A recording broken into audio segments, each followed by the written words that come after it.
Hello candidates, I am going to dictate you a passage from Progressive Magazine. So please get ready for the dictation. The dictation will start after 15 seconds.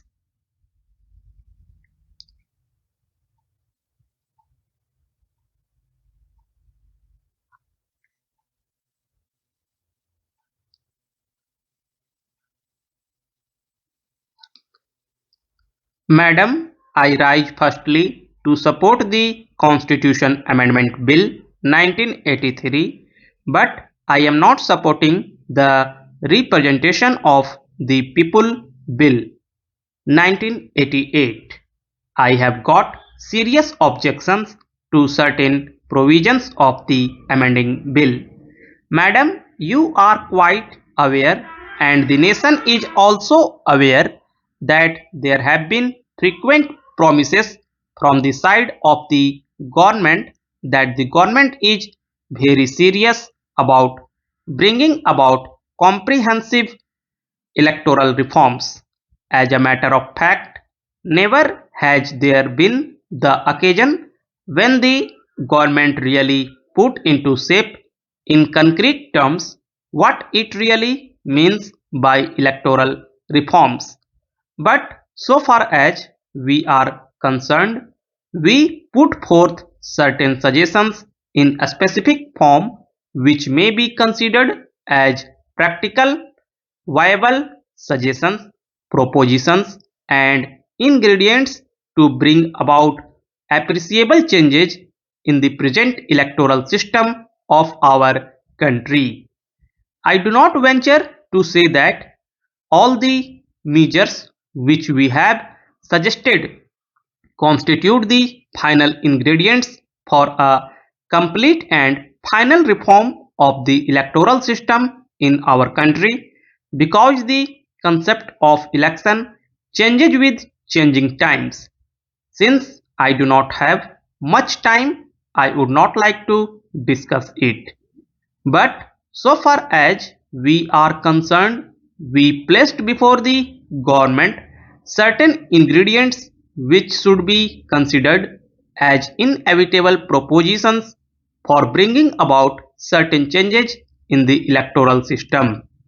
Those include, amongst others, acceptance of the principle of proportional representation, state funding of elections, elimination of money power and muscle power, stoppage of misuse of media, reduction of corrupt electoral practices, and impartial and independent election commission. Madam, I leave it to you and to the House. There was commonality of views on these items. On certain items, even the Congress party also expressed its commonness in their view. But please find out which of these components have formed a part of the present bill, barring 1 and 2.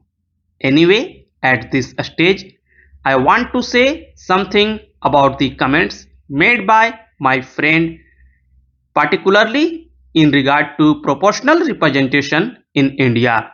He has a misconceived idea and he is ignorant of the electoral history of this country. Number one, is it a fact that always the Muslims voted for the Muslims, or that always the Hindus voted for the Hindus? Had it been the case, I think many of us would not have seen the chamber of this house, either this or that.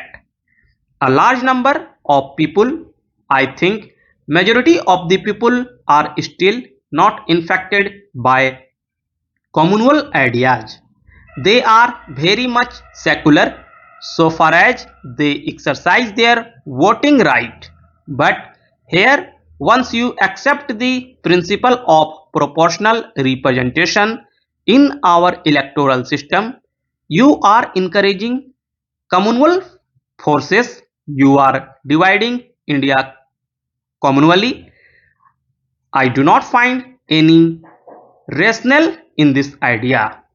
If we have to accept this, then, Madam Deputy Chairman, then you have to negate the history of your party. The Congress party did not get the votes of a particular section or a particular community.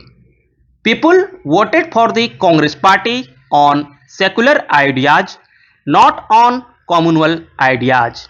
Therefore, it is not that idea. If that idea is there, I think it needs severe condemnation. It is you who encourage communal feelings in the electoral processing. My friend has rightly pointed out that the concept of proportional representation is based on arithmetic might. We want proportional representation because it has been our experience that some party, particularly the Congress, has occupied majority of the seats on the basis of minority votes secured by them. Few members are elected to this house or that house or in any other electoral processing securing the majority of the total votes. If you want really to judge the will of the people, if you want to have democracy based on the will of the people, the majority of the people, the present system does not fulfill the objective. You get elected, even I get elected, not on the basis of the majority of the total votes, but on the basis of the minority of the votes. I think everybody will agree that this cannot be a sound principle of democracy. I don't say that there may be means and modes of proportional representations. There cannot be a cut and dried mode of proportional representation.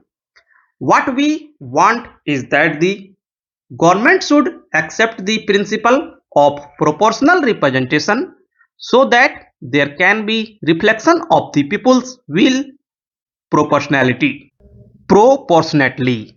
Therefore, I am rather very much disappointed with the comments made by my friend. Please allow me to make this comment. As a matter of fact, these are not at all electoral reforms.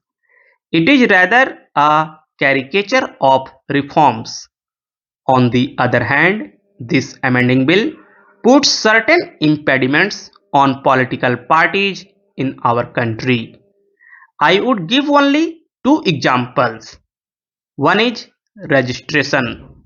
You will find there are lots of information to be given by a political party to the commission, and the political party will bound to furnish that information to the election commission.